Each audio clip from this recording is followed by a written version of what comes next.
All right, we live, sir. All right.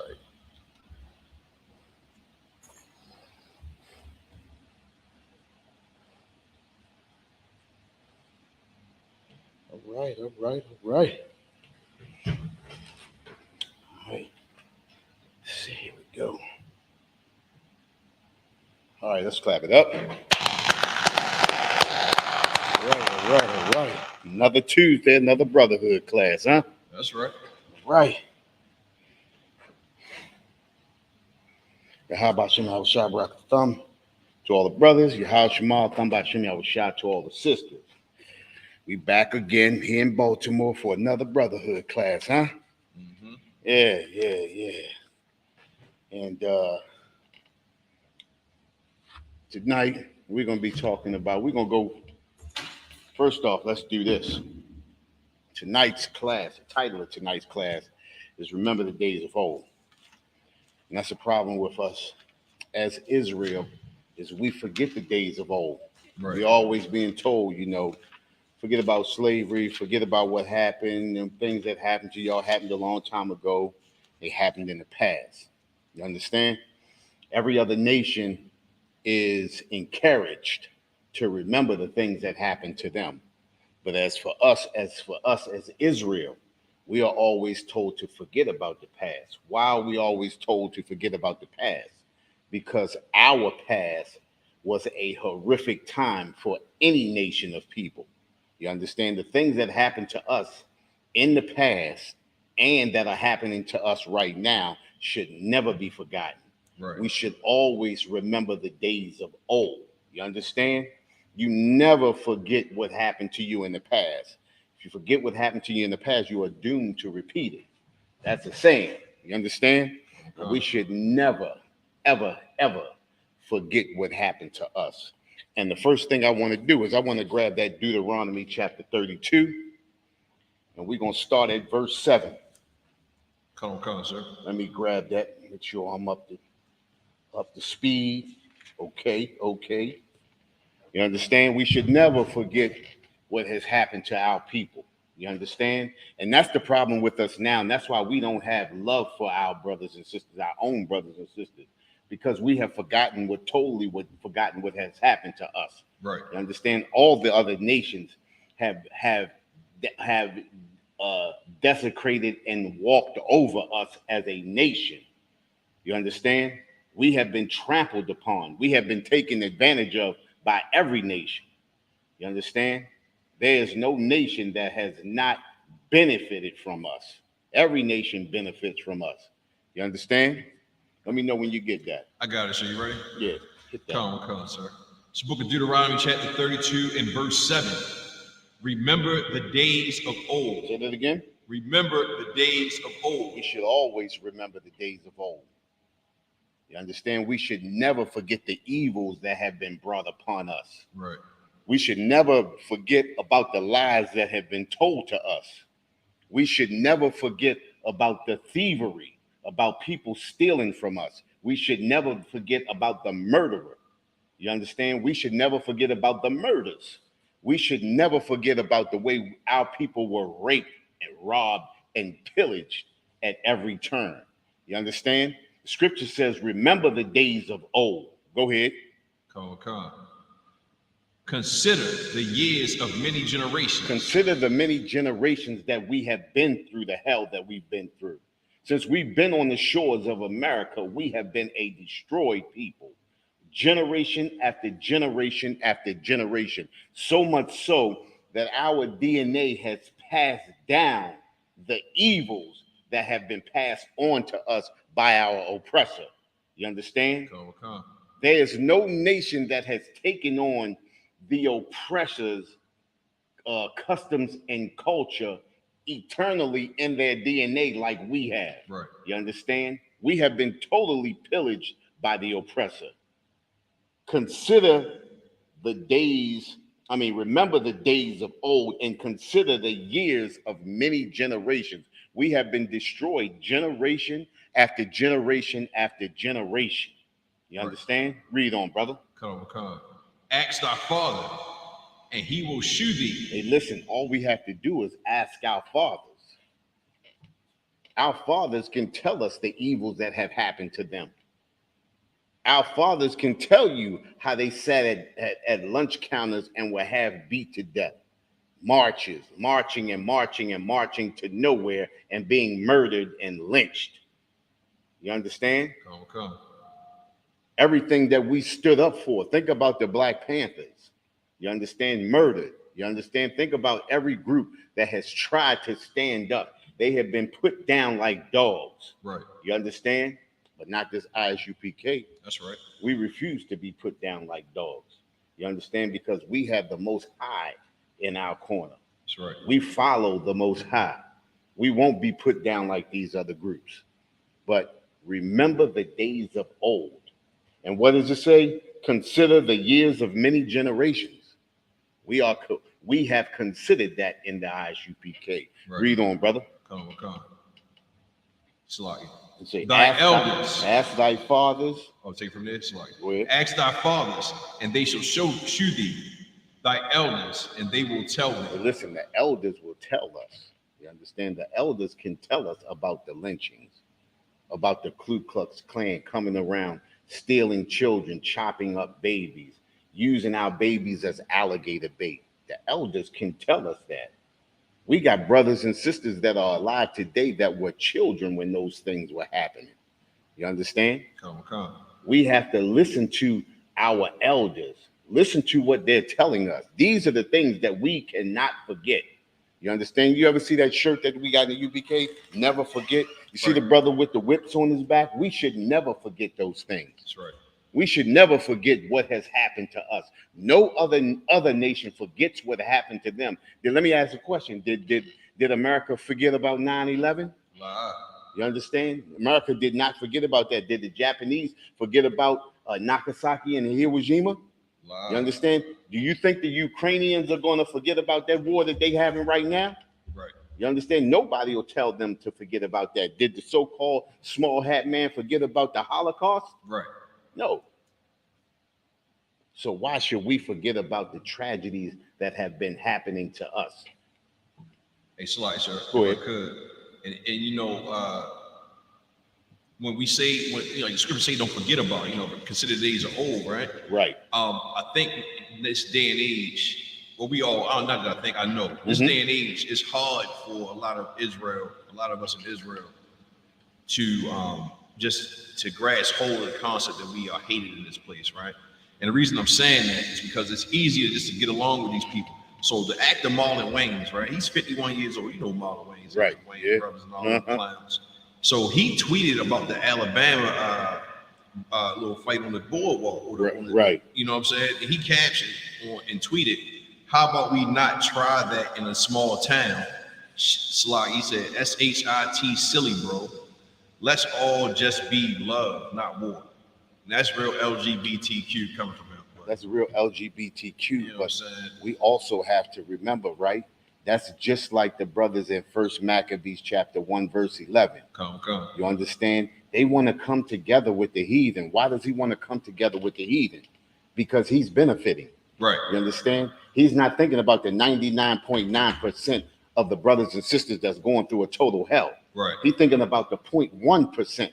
And that's the problem with us as Israel right now today. You understand? Every time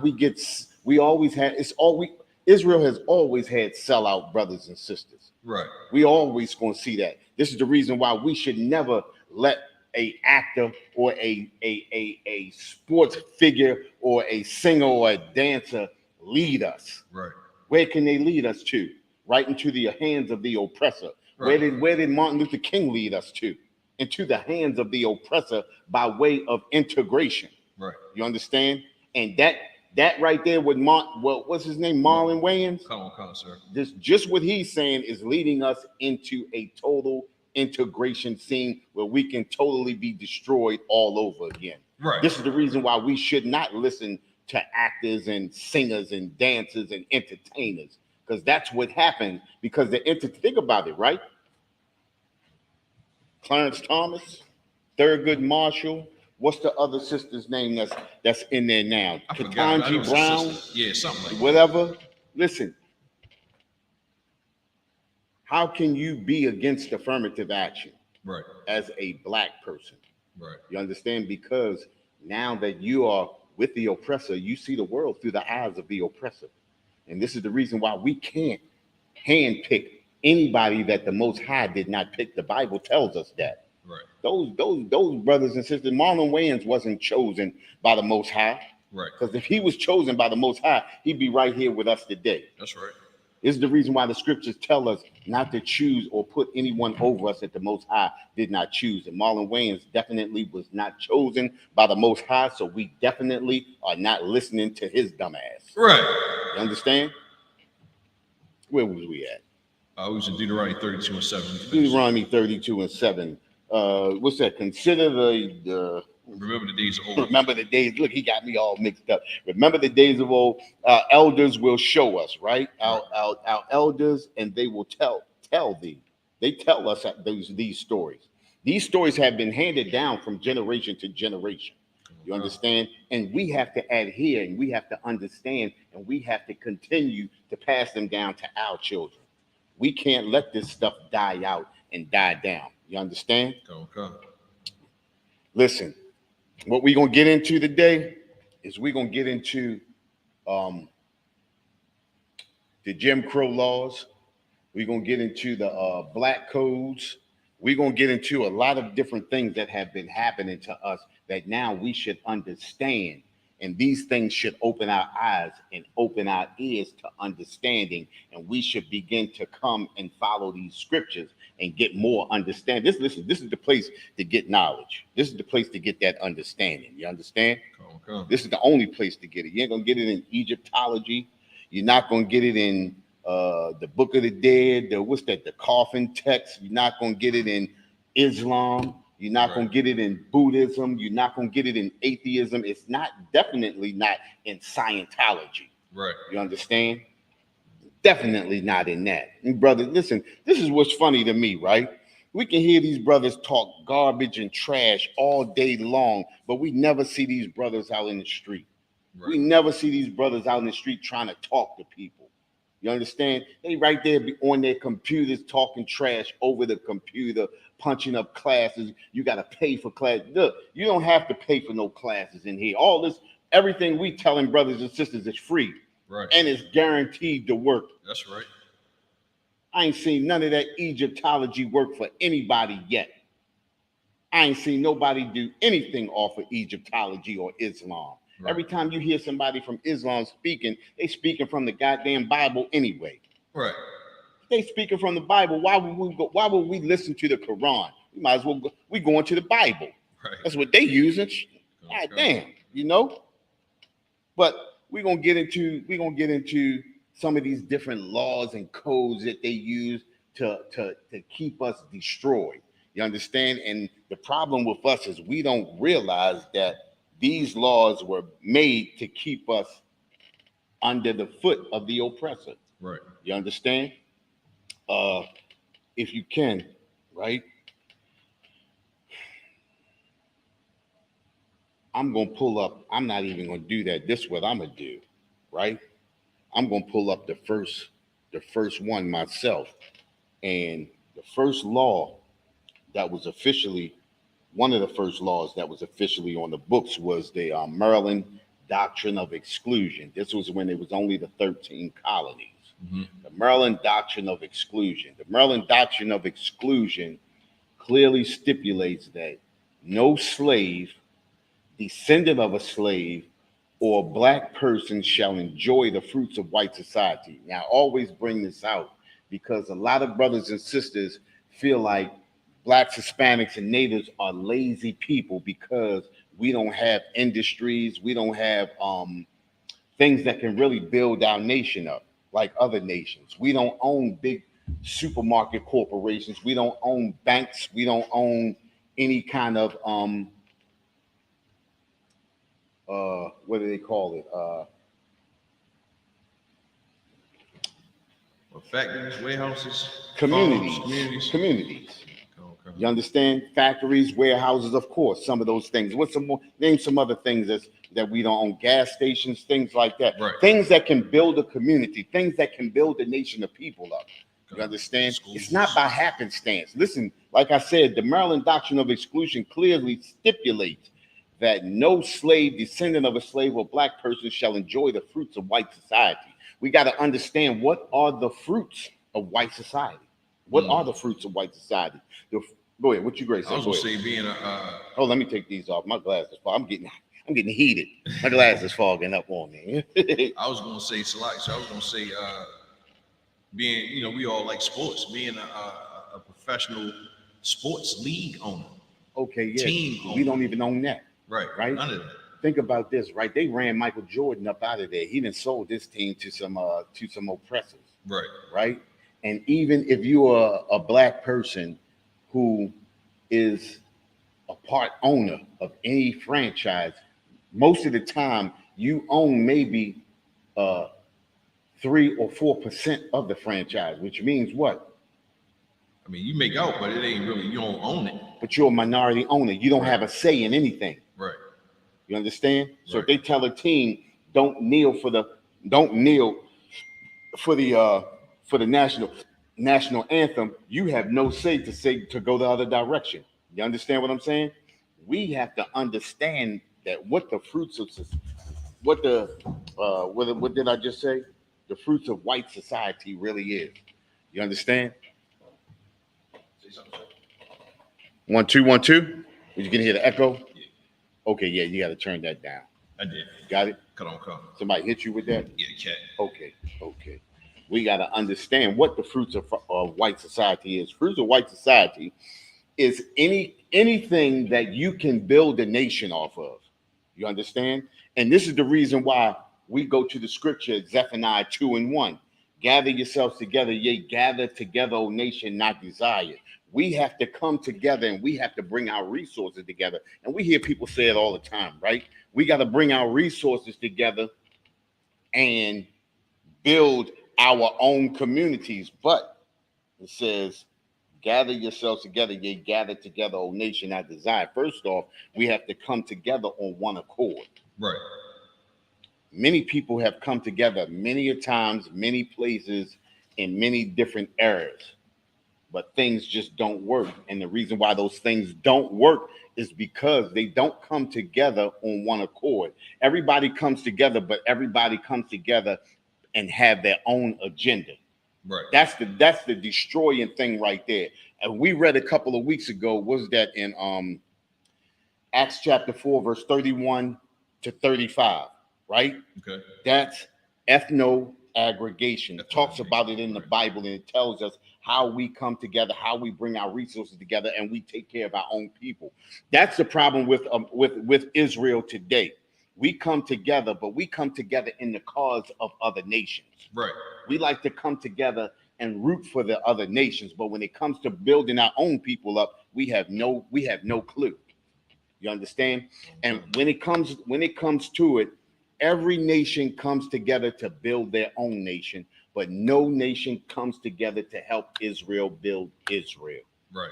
You understand what I'm saying? These are the issues that we have. And this is the reason why we get out there on those corners on Saturdays and we speak to our people. You understand? We have to get our people to understand that we have to come together. Just like you come together to give for the Ukrainians, you come together to give to the Asians, you come together to give to Africans who don't even think about us. Right. Think about it. These brothers keep saying we African, we African, we African. Out of 54 nations in the United Nations, 54 of those, out of 214 nations in the United Nations, there are 54 nations representing each African nation. Which of those nations has stood up to stand for Israel in America, or to stand for the so-called Black, Hispanics, and Natives in America? Tell me, what African nation has stood for that? Zero. Somebody tell me what African nation has stood for us. No African nation. There will never be an African nation that will stand for us. Hey, Nadarwan, you're going to have to let that go. Yeah, they've been doing that since we've been here. Yeah. But no African nation, and then I always ask people, right? I ask people, because we pimp for Africa all day, every day, right? We pimp for Africa all day, every day. But what movement is in Africa fighting for the blacks, Hispanics, and natives right here in America? There is no movement. Right. So why would we have a movement here for them? Every African nation knows that we are not African. Right. Think about it. We talked about this a few weeks ago in the Darwan. African nations have been apologizing for the last 4 or 5 years for slavery, right? Right. But the African nations are not apologizing to other African nations. Kenya's not apologizing to Ghana. You understand? Zimbabwe is not apologizing to the Congolese, right? Right. So who are they apologizing to? They're apologizing to us. Right. Because first and foremost, the Africans know that we were never African. Right. Right? I don't want to get too far off, but we have to understand that we have to remember the days of old. We have to remember the things that have happened to us. You understand? We are a destroyed people. And the only way a destroyed people are going to come back and be strengthened is if we come together and build ourselves back up. There is no nation that is going to come to our defense. You understand? No nation is going to come to our defense. We have to rely on the Most High. Relying on the Most High is coming back to these laws, statutes, and commandments. But what I want to do now is, like I said, I got into that Maryland doctrine of exclusion. We have to understand that this is not a conspiracy. What is this? This is crafty counsel. Come. This is crafty counsel. You understand? Grab that. Oh, you want that? Yeah, I got you. that's going to be Psalms 83. Gotcha. We're going to start at, let's just start at 1. Come. So book of Psalms, chapter 83 and verse 1. Keep not thy silence, O God. O Yahweh. O Yahweh, sorry. Hold not thy peace, and be not still, O Yahweh. For lo, thine enemies make a tumult, and they that hate thee have lifted up the head. Go ahead.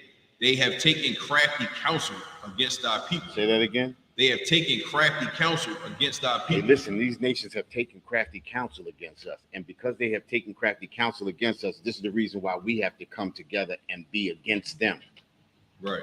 We can't come up and be at the forefront of every cause for every nation, and no nation stands for us. The Bible tells us that they have taken crafty counsel against us. Right. They sit in the United Nations and continue to say or continue to make plans of how they can keep us enslaved.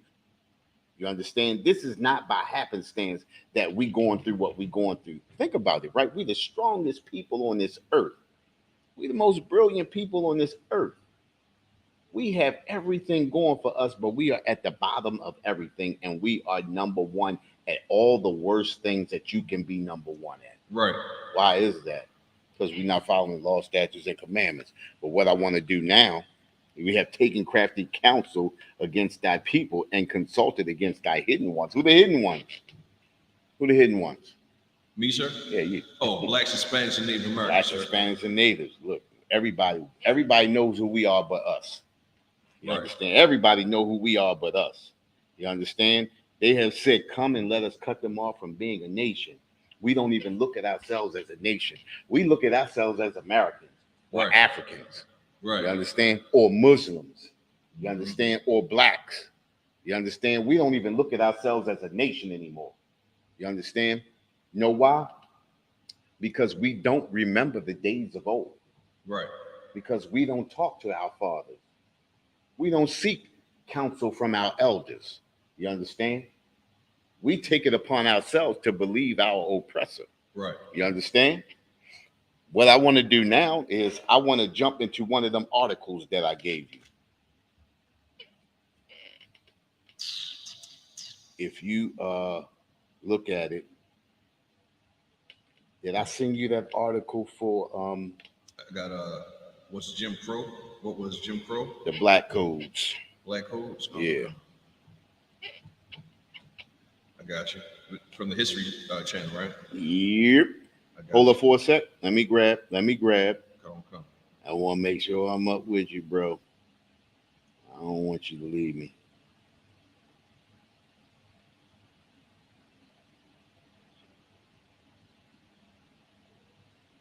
Is that the Black Codes, Jim Crow laws? This is the second one you sent me. Okay. Let me go back. Slocky. Give me a little bit of time. I'm old. The second one. Okay. Yep. Let's go to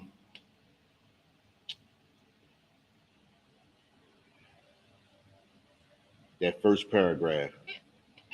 Come. And listen. Go ahead. Read that. Black codes from the History Channel. Black codes were restrictive laws designed to limit the freedom of African Americans and ensure their availability as a cheap labor force. Think about this, right? It says as a cheap labor force. We were a free labor force. Right.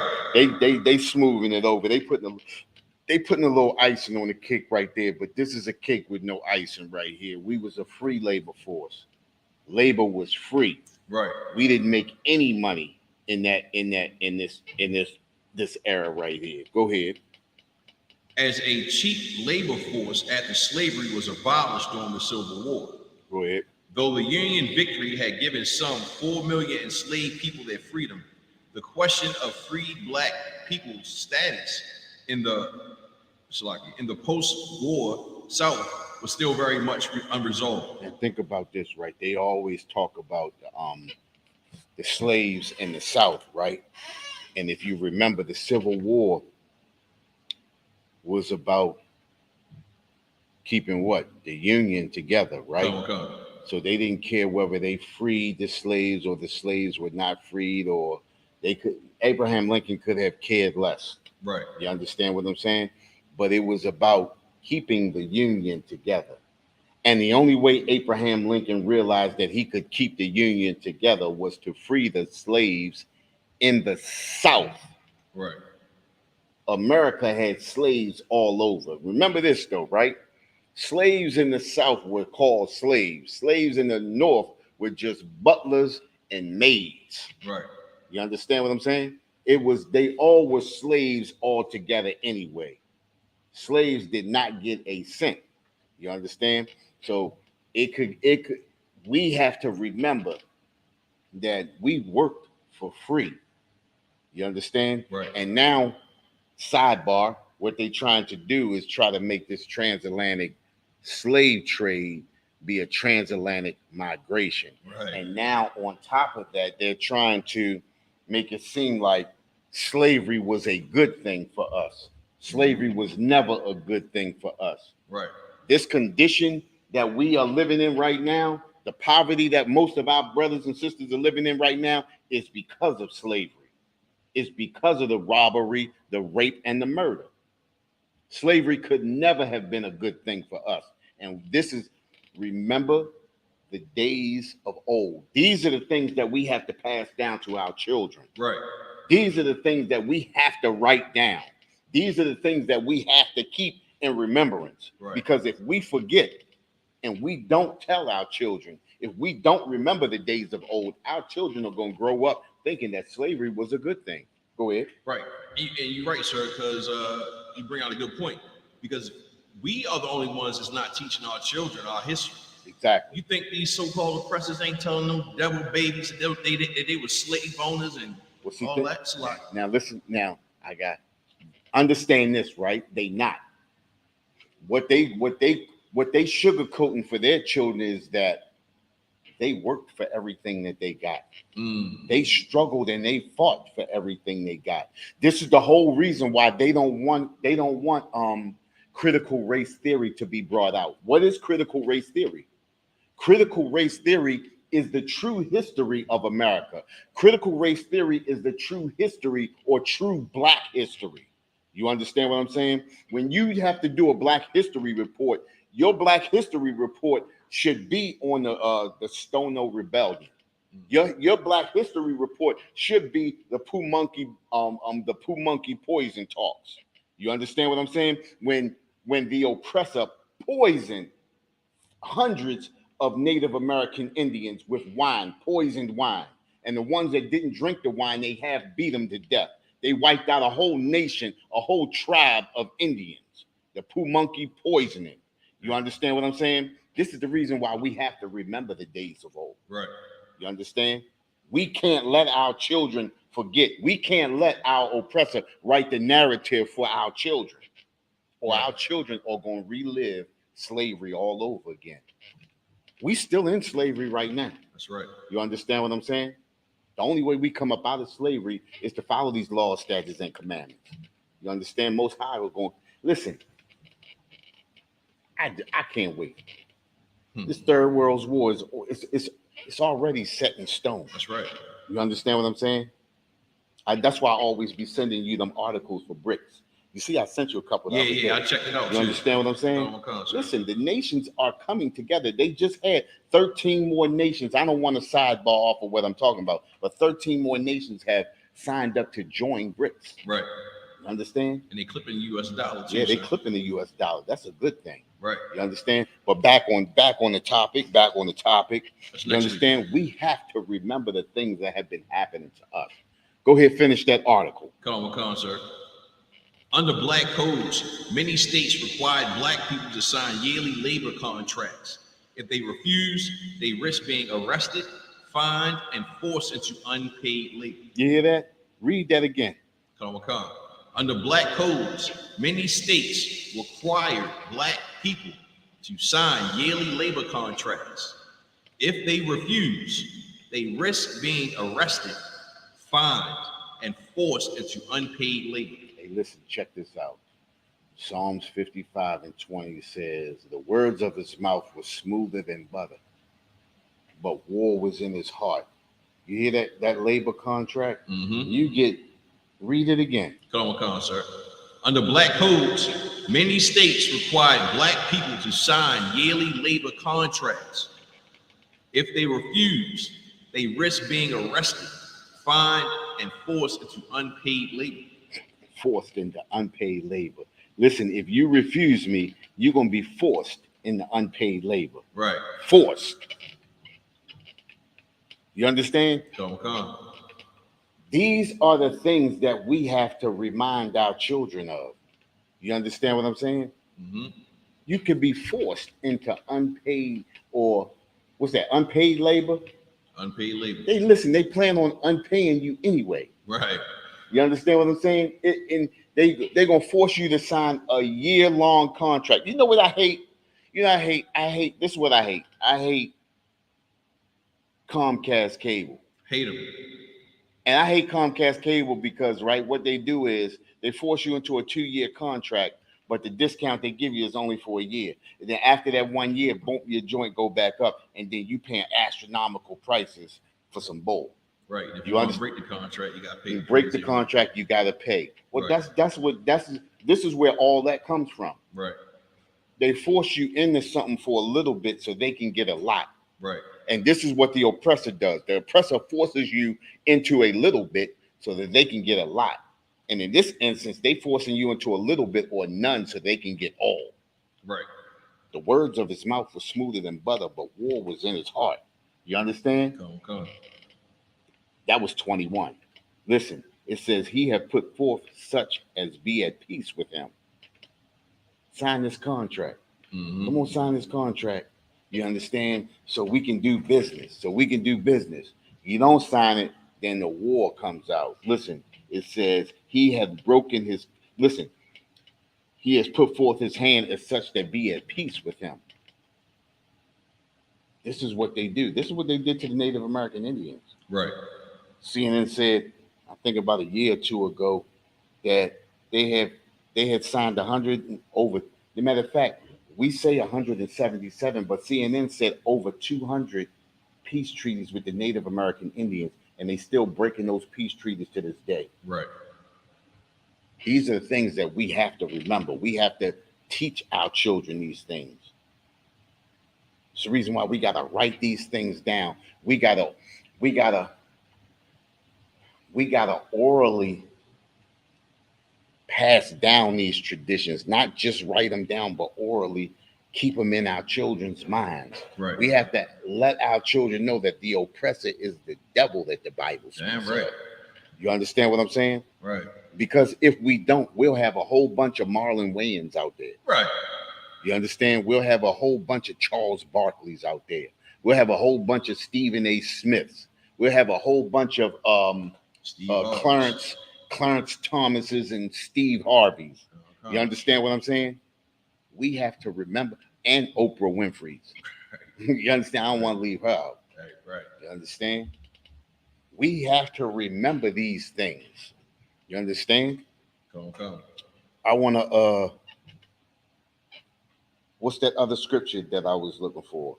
Ecclesiasticus in the Apocrypha, chapter 12, verse 10. Come, got you, sir. And this is the problem with us right here, too. You understand? Come. We put too much trust in the oppressor. And I got so much trust, so much so that we fall into the traps and the snares every time. Go ahead, read that. It's the book of Ecclesiastes, chapter 12 and 10. Never trust thine enemy. That's our problem. We are too trusting of a people. The thing is we trust in other people when it comes to trusting other nations. Right. We never put our trust in our own people. The only time we really put trust in our own people is when we were building all the little black cities and towns right after the Reconstruction. Why did we put so much trust in our people then? That's all we had, sir. Say that again. That's all we had was us. That's all we had. We had to trust in our own people. We had to do business with our own people. And think about it, right? When our oppressor was going through his Great Depression, we had millionaires on top of millionaires. Right. You understand? Because our economy is not built on them. Right. Their economy is built on us. Right. You understand? Our economy is not built on the oppressor. The oppressor's economy is built off of us. Think about all the great inventions. Name some great inventions. Name some great inventions that the oppressor created. I got one. That the oppressor created? Come. What's that? The patent office. Oh, you know what? You got me on that one. You got me on that. And I believe he stole that from a brother too. Probably. You understand? I believe he stole that from a brother too. But name a great invention of a brother. The cotton gin. Refrigerator. Stoplight. Front porch. Escalator. Elevator. Bedpost. Escalator. Elevator. GPS. The GPS. You understand? Okay. Now, I want to go even further, right? Name an invention of the oppressor. Slavery. Oh, I got you. Jim Crow laws. Jim Crow laws. Was that an invention or an idea? Well, they put it in effect, so it ain't an invention. It was an idea. It's an idea. It's an idea. You understand what I'm saying? But America is built off the inventions and creations of the so-called blacks, Hispanics, and natives. Right. You understand? America's strength is built off of us. Right. We live in the shadow of America when, in fact, America is the shadow of us. Right. That's right. You understand what I'm saying? Come. We live in the shadow of America, meaning we trust in America. When, in fact, America really trusts in us. Right. Everything that America is built off is the trust that they're going to keep disobeying their God. America trusts in that. Right. And America has been winning. That's right. You understand? Come. America has totally been winning. So now let's get down, right? Let's read back at that article. Go ahead, finish that scripture first. Come, sir. It's the book of Ecclesiastes, chapter 12 and verse 10. Never trust thine enemy, for like as iron rusteth, so is his wickedness. For like so is iron rusted, so is his wickedness. Listen, eventually the true properties of the oppressor is going to show through. Right. Now you and I both work with iron, with Right. steel and different metals. We both know that iron rusted. Okay. Iron rusts quickly, especially if it's not lubed. All right, I work with CNC machines, right? We work with iron all the time. And when we cut iron and you take that top coat off, it gets real shiny and glistening. Mm-hmm. You take it off the machine and you let it sit for about a half hour, 45 minutes, you start to see little rust spots come up on it. Mm-hmm. So basically what we usually do is when we shine it up, we usually put a lube over top of it so that the rust doesn't start popping up and that actual properties of the iron doesn't show through. Mm-hmm. Well, that's what this scripture's talking about. This is the reason why it uses iron as a metaphor. Right. Just as iron rusted, so is his wickedness. Eventually, the true properties of the iron is going to show through. Well, it's just like our oppressor. Eventually, his true characteristics are going to show through. His true ambition, his true, what they call it, his true motives Oh yeah, come. are going to eventually show through. You're eventually going to see who he really is. You understand what I'm saying? Come. You eventually going to see who he really is. So is iron rusted, so is his wickedness, right? Come. I want you to drop down to 16 for me. Come, sir. Verse 16. An enemy speaketh sweetly with his lips, but in his heart he imagineth how to throw thee into a pit. Hey, listen, all these contracts that we sign with our enemy, just like you were just saying, right? The sharecroppers. That sharecropper, he's speaking sweetly with his lips. Right. But the whole time he's trying to figure out how he can put you into a bind, Right. how he can throw you into a pit, how he can get you bound up to where you leave in this sharecropping thing with no money. Right. Matter of fact, a lot of brothers and sisters left the sharecropping thing and owed. Right. How do you leave a sharecropping job and you owe? Listen, it says it right here. An enemy speaks sweetly with his lips, but in his heart he imagineth how to throw thee into a pit. Right. Listen, whenever the oppressor wants to make a deal with you, it's always in the back of his mind how he can come out on top of the deal and leave you empty-handed. Right. That's just the way the oppressor operates. Go ahead. Yeah, think about it. So you spot on because a lot of athletes, when they sign those big contracts with those sports agents, you know what I'm saying? The sport agents, you don't know what the sport agent really negotiated that contract for. He getting money off the top. Mm-hmm. You paying him 2-3% of the contract that he's presenting to you. And then at the end of your lifespan of your basketball career, you know what I mean? A lot of these brothers be broke. But who came out on top? Everybody that the agent reads palms with, including the agent. You know what I mean? The player. What you got? What you come out with? Injured back, busted knees, PTSD. You know what I mean? I'm gonna go one even further with you, right? That pertains right here to this scripture, right? Think about all the brothers that ended their career and that got caught up in tax evasion. Right. Think about all the brothers that had tax people doing their taxes and ended up at the end of their career in tax evasion. Right. I think MC Hammer, it happened to MC Hammer. MC Hammer, Fat Joe. I'm going to give you one even better. Yeah, remember, Fat Joe talked about it on this joint. Right.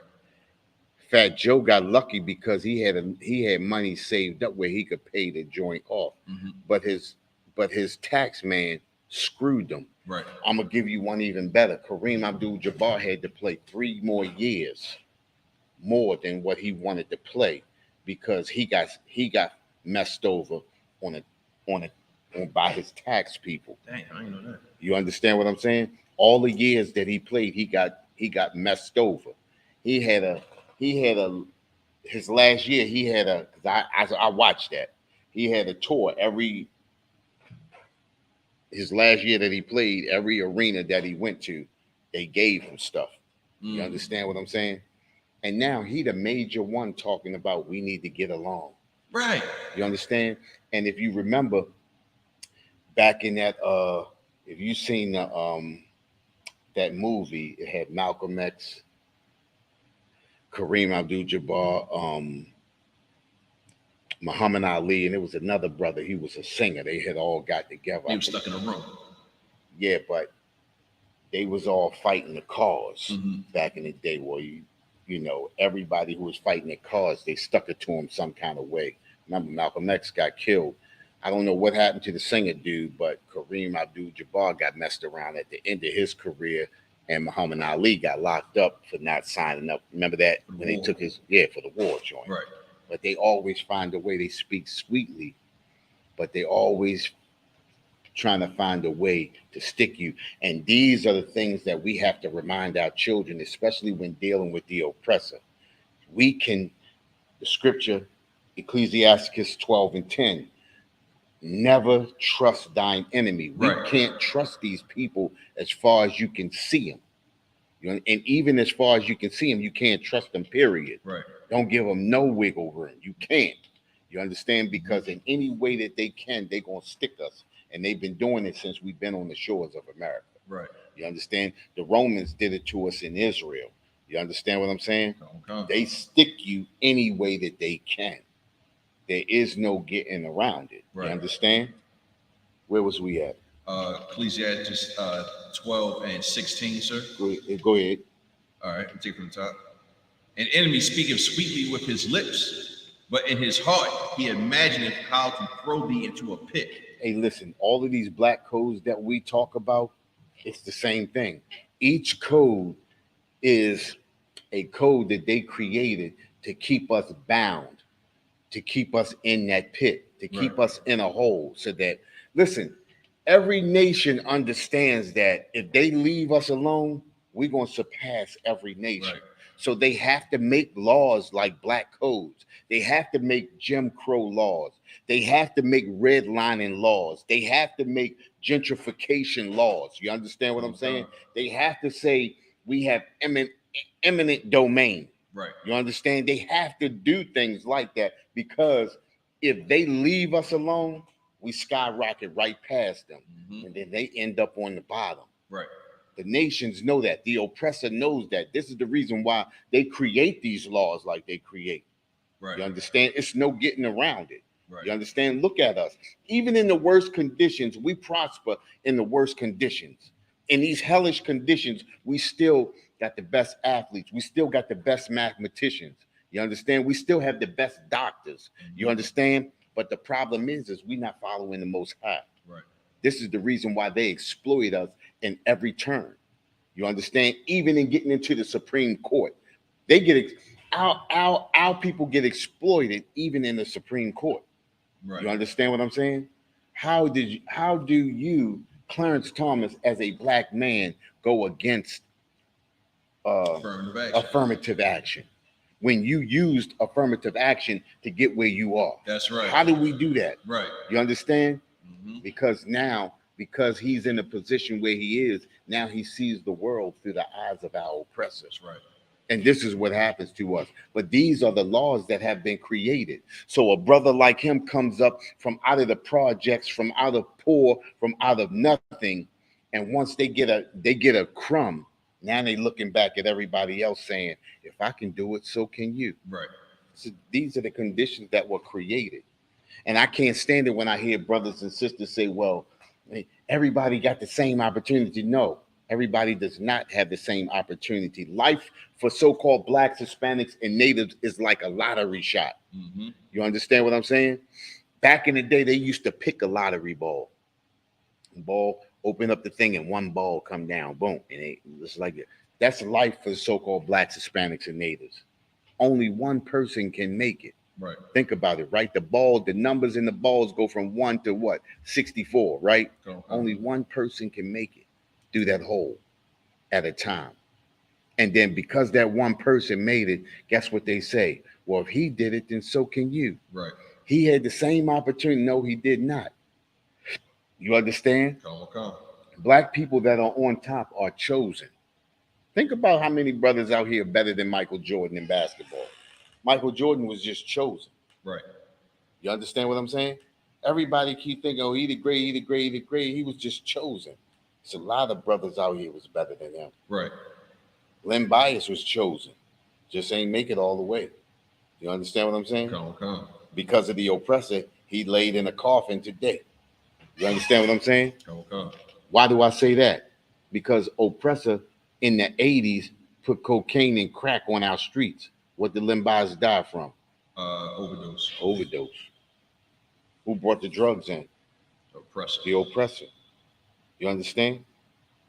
They chose him to be there, and they chose him to be here. Right. You understand? Yeah, it's like he had a heart attack, right, on the court, or was it in a It was a drug. It was because of a drug overdose. Okay. But he wasn't playing basketball when he died, right? No, he didn't even play his first game. Right. He got drafted by the Boston Celtics. Okay. And died from an overdose. You talking about the boy that played for Maryland, right? No. Len Bias played for Maryland, but the boy that played for Loyola Marymount is the one that died on the court. Okay, come. That was in the 90s. Okay. Len Bias died in the 80s. Gotcha. Because him and Michael Jordan Mike came out the year before he did. He came out, and that was the battle everybody wanted to see because they saw him battle in North Carolina and Maryland. They saw Len Bias take it to him. Can he do it again? Yeah, he could have. Right. OD. You understand what I'm saying? So the conditions are created for us to be in the position that we are. Our oppressor creates these conditions by his laws. Right. You understand? By his redlining laws, by his gentrification, by his segregation. And we got to also remember too, right? Segregation was something created to keep us in the condition that we in too. Remember this. You have integration, you have segregation, and then you have separation, right? Integration is us integrating into them. It wasn't supposed to be like that, but you got to understand something, right? They said they were going to integrate schools in the South, right? They didn't say black schools. They didn't say white schools. They said schools. But why was only black students being sent to white schools? Right. White students were not being sent to black schools. You understand? So, which means what? Integration is us coming into them. Right. And I always use this term. I always say that when we integrate into anything, you become the thing that you integrate into. That's right. Clarence Thomas integrated.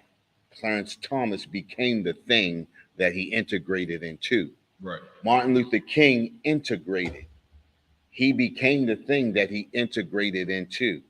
Ketanji Brown, whatever her name is, integrated. She became the thing she integrated into, just like Oprah Winfrey, just like Steve Harvey, and just like Charles Barkley, and all Stephen A. Smith, and all those other brothers and sisters that became the very thing. And then they turn around and talk about us as though we are not them and they are not us. Right. You understand what I'm saying? Come. Conditions are created to turn people. And then what they do is they say, well, if he made it, then you can too. Right. The conditions were created by the laws that they make. You understand? Come. Just like what's his name from here, the surgeon? Ben Carson. You understand? They made him, they put him, before he became whatever he became for Trump, they made him the head of housing, right? Yeah. And then he wanted to destroy housing, take food stamps away, the very thing that got him over and got his mama and him through. Right. He want to take away and not let any more Ben Carsons come through. I don't understand. Because they're destroyed. Listen, whenever you integrate into anything, you become the thing you integrate into. Right. So now that you've become your oppressor, now you hate your people. Right. Because the oppressor hates us. So when you integrate and become the oppressor, you hate your own people. That's right. It's just natural. What does the Bible tell us, right? You can't love You can't love Oh, you money. can't love one master. You can't love one One, master. You're gonna love one or hate the other. love one and hate the other. Right. You can't love both. Right. You got to love one and hate the other. So if you love your master, you're going to hate your brother. Right. Well, Ben Carson loves his master, so he hates us. Mm-hmm. Terrence Columbus loves his master, so he hates us. Oprah Right. Winfrey loves her master, so she hates us. Mm-hmm. That's just the way it is. Right. You understand? Go ahead. Come on, sir. Salagi. And enemies, like this is Ecclesiastes 12 and 16. Enemies speaketh sweetly with his lips, but in his heart he imagineth how to throw thee into a pit. Right, go ahead. He will wipe his eyes, but if he find opportunity, he will not be satisfied with blood. Listen, he wants your very soul. Listen, when the oppressor stomps you out, he wants to stomp you out. He wants to stomp out your very being. Right. You understand what I'm saying? Mm-hmm. When he stomps and he crushes and he kills, he doesn't want any rebellion left in you. Right. He wants to crush your very being. He wants you to be humble. Right. He wants you to love him and hate you. Listen, if you notice, right? Think about it, right? If you notice, they love the very people that hate their own people. Right. They love all the so-called blacks, Hispanics, and natives that hate their own people.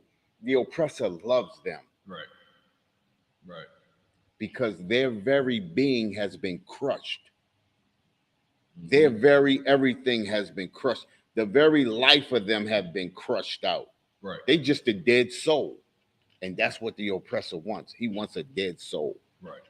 You understand? Go ahead. Come. He will not be satisfied with blood. Verse 17. If adversary come upon thee. Adversity. 17, sir. 12 and 17. If adversity. Oh, it's like if adversity come upon thee, thou shalt find him there first. And though he pretend to help thee, yet shall he undermine thee. Think about the March on Washington, right? Mm-hmm.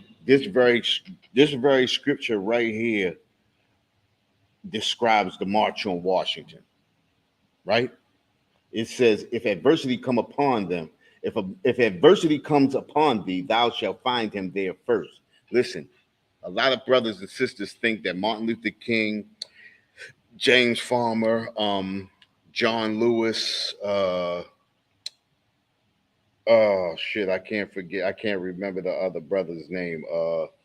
Anyway, we always think of them being the head of the March on Washington, but it was actually 4 oppressors who was the head of the March on Washington. Mm-hmm. The March on Washington was actually supposed to be a march on the White House. It was actually supposed to be close to a riot on the White House. But instead, JFK called Martin Luther King and put them head of the March on Washington, told them to lead them away from the White House and let them march on Washington, let them march on the monument between the Washington and the Lincoln Memorial. You understand what I'm saying? Okay. So the March on Washington was supposed to actually been a march on the White House. It was supposed to actually, like I said, been a riot on the White House. And when he said, he gave the 6, which they were called the Big 6. Right. He gave them $1.5 million, which was $250,000 a piece, which was millions of dollars back in the 1950s. Right? He gave them half before the march and said if it was successful, they got the other half, which the March on Washington was successful. Why was it successful? Because there were no riots. Right. Everybody was calm and everybody went home broke. Right.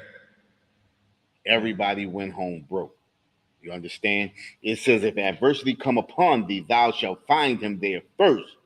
And though he pretend to help thee, yet shall he undermine thee. Listen, JFK undermined the whole March on Washington. That's right. He undermined the whole March on Washington. And what did he use? He used integrationists. Right. He used Martin Luther King, James Farmer, John Lewis, and all those other characters to carry out his bidding. And they did it for a couple of silver coins. Right. You understand? And we destroyed to this day. What did we get from the March on Washington? We still begging for jobs. Right. We still begging for equality, right? Right. What did marching do for us? What did marching do? Make you tired. Made us tired. I'm tired from I didn't march. I'm tired. Right. You understand? Okay. I'm tired of hearing of it. Go ahead. It's a lot, yes, sir. And a lot of brothers and sisters and families that migrated up to DC area, they wasn't even originally from DC. You got brothers from Alabama down south. You know what I'm saying? So when they came up to Washington, they gonna make it back home or have some bread or something, and they got stuck up here. That's Right. why so many so-called blacks, Hispanics, and Native Americans Right. that's here in DC or in DMV area. Right. They didn't have a way to get back home. You understand? So they found the alternative and just do what we always do, being resilient people, and made a living here. You ever see that clip of Martin Luther King said, "We gonna march on Washington, and we coming, and when we come, we gonna get our check." You ever see that? Live. He said that, right? And he got his check. He got his. He got his check. Right. He didn't get nothing for nobody else. Right. And this is the reason why we can't choose a leader to put over us that the Most High did not choose. Right. We can't put anybody over us, even if it's a brother, even if it's an Israelite. Right. If the Most High didn't choose them, we cannot put them over us. Because we can see it's a lot of us out here that don't have our best interests at heart. Right. You understand? We got a lot of sellout leaders today. That's right. Because you can't have a black mayor, black city councilman, black commissioners, and black attorneys and be the worst cities in America. Right. You understand what I'm saying? That makes no sense. Because the agenda of Israel is not on their mind. Right. The agenda of the oppressor is on their mind. That's right. You understand? And we destroyed as a people. But the only way we come back is how? So like if I could get back to these laws, statutes, commandments in the ISUPK, the Commander General Yohanan. Hey, it's the only way to do it. That's it. Let's go back to the article. Call concert.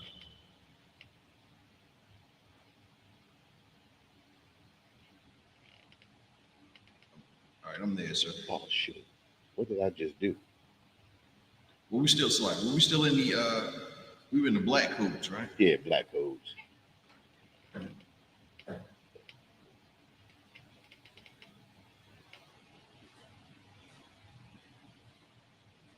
That was the History Channel, right? Come on. Okay, I jumped to the wrong one. Mine is blinked out on me.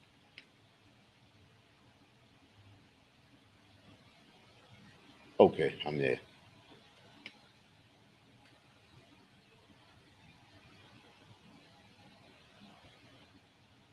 You got it?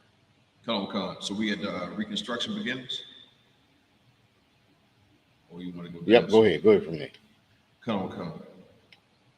Reconstruction begins when President Abraham Lincoln announced the impeding passage of the Emancipation Proclamation in early 1863. The stakes of the Civil War shifted dramatically. Let me ask a question. What does emancipation mean? Off the top of the dome? I don't know. Top of the dome. Off the top of the dome. Give me something. Tell me something.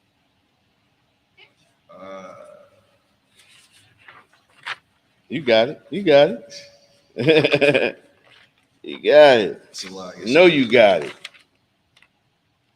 I said, to make people free and legally, you know what I'm saying? Set free from. Check this out, right? Just to be free. Children can be emancipated from their parents, right? Be separated. What does that mean? To be emancipated from your parent? In my own words, to be legally separated or unobligated to something, right? Yeah, yeah, yeah. That work? Right. That's Sound gonna work sound like today. smart nigga to me, That's bro. gonna work today, right? Listen, Okay. listen. To be emancipated from, we just gonna go the kid route first, Okay, come on. because they have. I was talking to my rib, and a child can be emancipated at what age? 14, between 14 and 17, right? They can be emancipated, right? To be emancipated means they are no longer under the jurisdiction of their parent. Right. But remember this: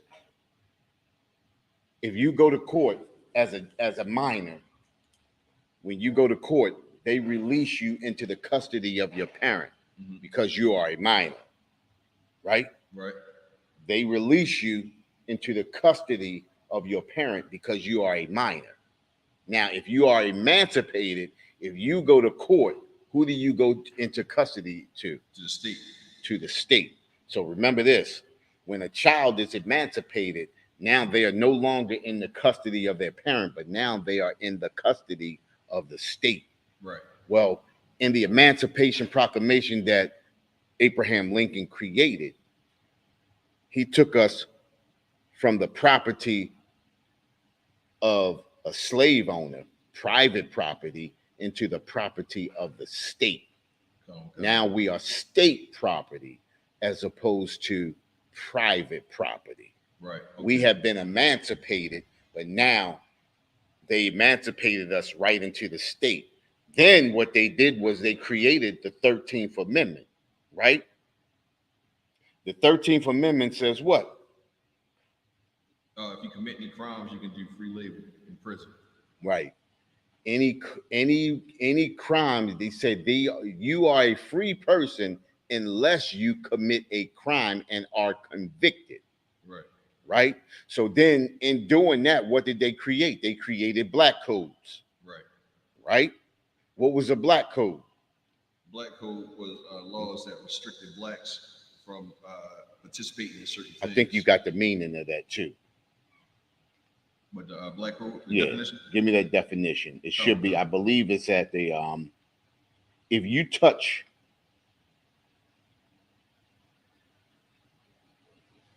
was that it? I got the definition. Go ahead, read it. Black codes, the black code, sometimes called the black laws, were laws which governed and conducted African Americans. Right. Did you want something more than that? Here we go. I got you right here. Black codes were restrictive laws designed to limit the freedom of African Americans and ensure their availability as a cheap labor force after slavery was abolished during the Civil War. Right? So basically, we create the 13th Amendment when we say you are a free person unless you commit a crime that you are duly convicted of, right? So then what we do is we create a black code called the vagrancy law, right? If I caught you standing on a corner and you didn't have $1 in your pocket, I could lock you up. You understand what I'm saying? If it were two or more of you huddled in a gathering, I could lock you up. You understand what I'm saying? Right. If you didn't have papers on you, or if you didn't have identification, which remember they still do today. Okay. If you don't have identification on you, I could lock you up. These are black codes. Right. You understand? These codes were codes created to continually enslave us. Right. You understand? Think about this too. Now, this is why a lot of private prisons are popping up in the southern states. You got a lot of private prisons popping up. Prisons are popular now. Right. You understand what I'm saying? I think Michael Jordan put a whole lot of money into prison. He's definitely an investor. You understand what I'm saying? And listen, this is how destroyed we are as a people.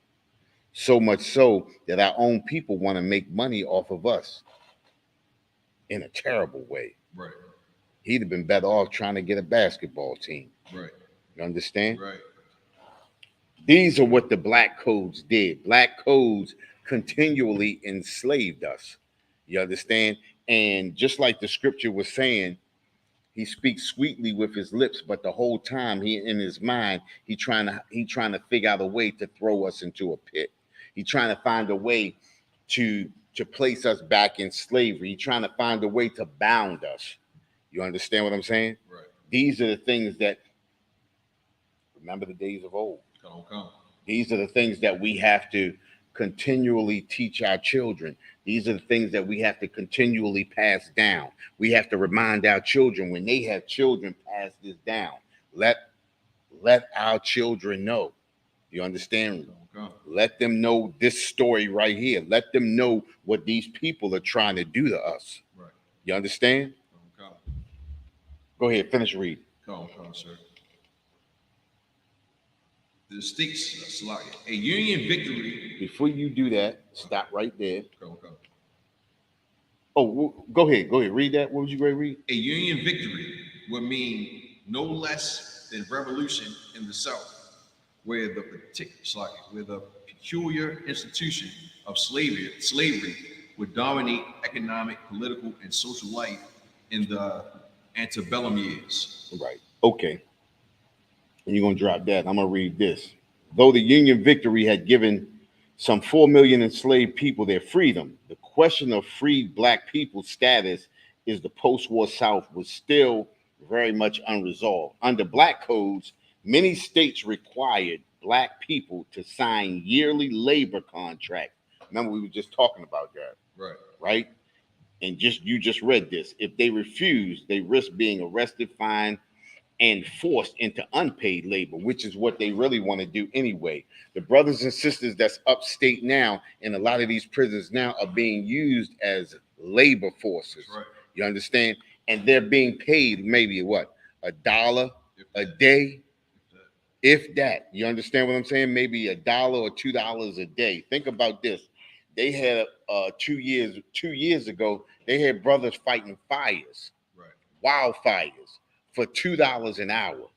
You understand? And I remember back when I was young, every time those California wildfires broke out, we always heard the count of how many firefighters got lost in those fires. And all of a sudden, in the early 2000s, you stopped hearing that. Why did you stop hearing that? Because now they're using a labor force that they don't have to account for. Right. You understand? These are the conditions that they place us in so that they can put us in conditions like that so that they can benefit off of us like they're doing right now. You understand what I'm saying? Okay. These are the conditions that these are the things that we have to continually remind our children of. These are the things, remember the days of old. Right. I'm glad I got that title. Remember the days of old. We got to remember. We have to remember the things that have happened to us so that our children don't have to relive the same thing. I got to get that shirt. Oh, I got y'all seen the link. Got to get that. Yeah. Brainwashed. Yeah. SUPK fly. I can dig it. I know. You know? Outraged over Black codes helped undermine support for President Andrew Johnson and the Republican Party. It's bull crap. All right. Where was you at? I'm in Reconstruction. I'm on the second paragraph. It says 1880. In April 1865? Go. Hold right there.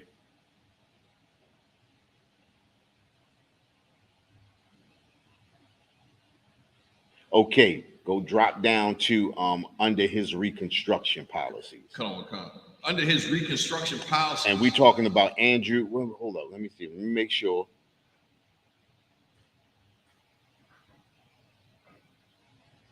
Is that Lyndon B. Johnson?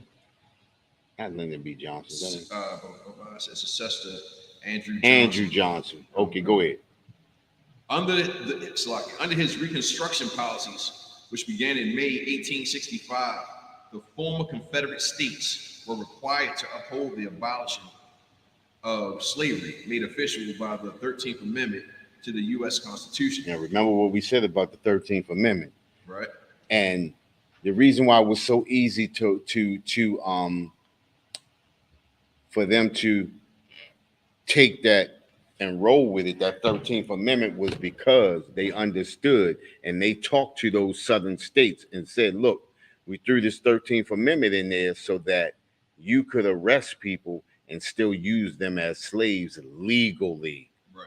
You understand what I'm saying? That's why it rolled over so easily. Right. It wasn't easy in the beginning because they didn't understand it till they threw the 13th Amendment in there. Right. They threw it, and this is the reason. This is how the Union was kept together.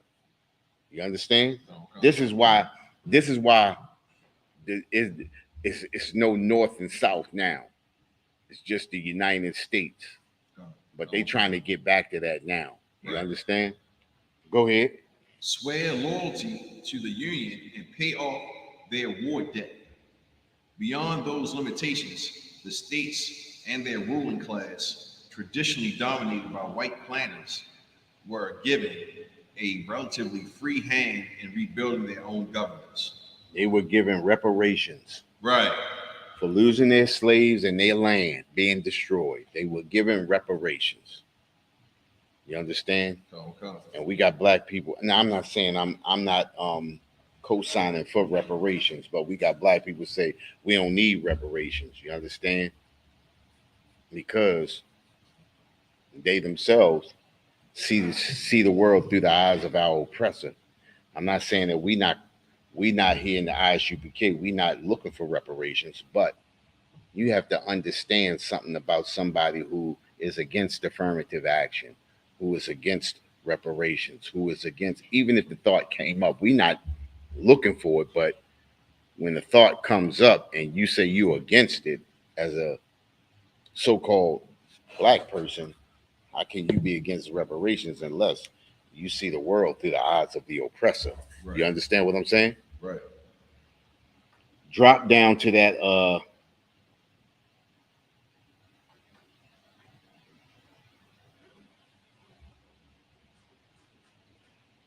where it says passage of the black codes. Come on, sir. Passage of the black codes. Even as former enslaved people fought to assert their independence and gain economic Autonomy. autonomy during the earliest years of Reconstruction, white landowners acted to control the labor force through a system similar to the one that had existed during slavery. Check this out, right? This is another law that they created, right? That America's about to celebrate it maybe in Next few month, weeks. September, Labor Day. Labor Day? Right. Labor Day. Labor Day was created in 1871. Why was Labor Day created? Oh, Slack, if I could, to ensure. Let me see how you said it. Ensure that the workforce maintained its white. To make sure white people kept their jobs, because they had labor, they had skilled slave labor. They could just pay pennies. Right. But the white boys was like, nah, man, y'all, it's like the oppressors. You know what I mean? Like, nah, y'all gotta pay us. You know what I mean? Remember this, right? Right after the Reconstruction, 1865, right? All of the artisans, meaning skilled workers, were the slaves. Right. All of the best craftsmen were slaves. Right. Skilled craftsmen were slaves. That's where the artisan is. An artisan is a skilled craftsman, right? Right. Because over 400 years, you were a slave. You had the best skills. Your skill set was better. So what happened was after slavery, white people were still begin to hire slaves to do the work, and white people were out of work in the South. So what they did was they created the slave union. They created the labor union to oust out the slaves. Right. And then they said you had, in order to do work here or there, you had to be in the union. And the first labor union was an all-white union. That's how the oppressor began to block out so-called blacks, Hispanics, natives. You understand what I'm saying? Okay. By creating the labor union. America's about to celebrate that you said September, I think right? it's September, sir. In September. If I'm not mistaken. America's about to celebrate that. And that was another code. That was another black code that was created to oppress us even more. You understand? Even after that. So now we had to stick together and think about it, right? They created that. And that made black people have to say, well, you know what? We got to rely on our own. Let's go out and build our own. And then that's when black cities and towns begin to pop up all around America. Then you started having black schools, black colleges, black theaters, black restaurants, black banks, and everything like that begin to pop up. Then you had to think about it in Tulsa, Oklahoma, Black Wall Street, places like that, in Rosewood. You understand? Seneca Village in New York. You understand?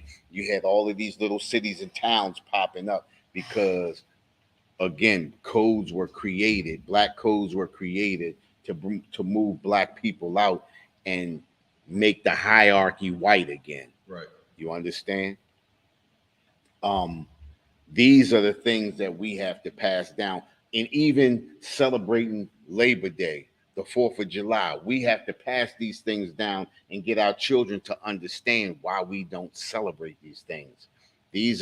Remember the days of old. These are the things that we have to remember to pass down to our children so that we don't continually do the same things over and over and over again. You understand?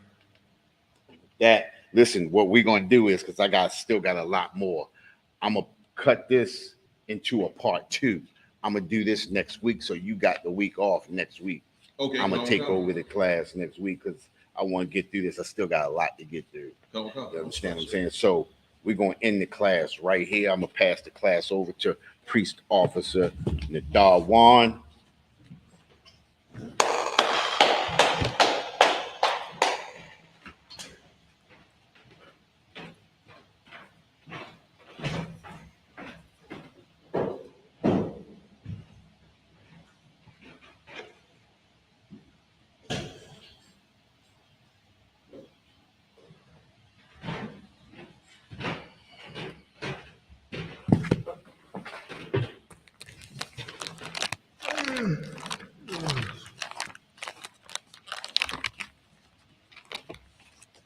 Security announcements. With ISUPK out of 1 West 125th Street, Harlem, New York, under Commanding General Yohana.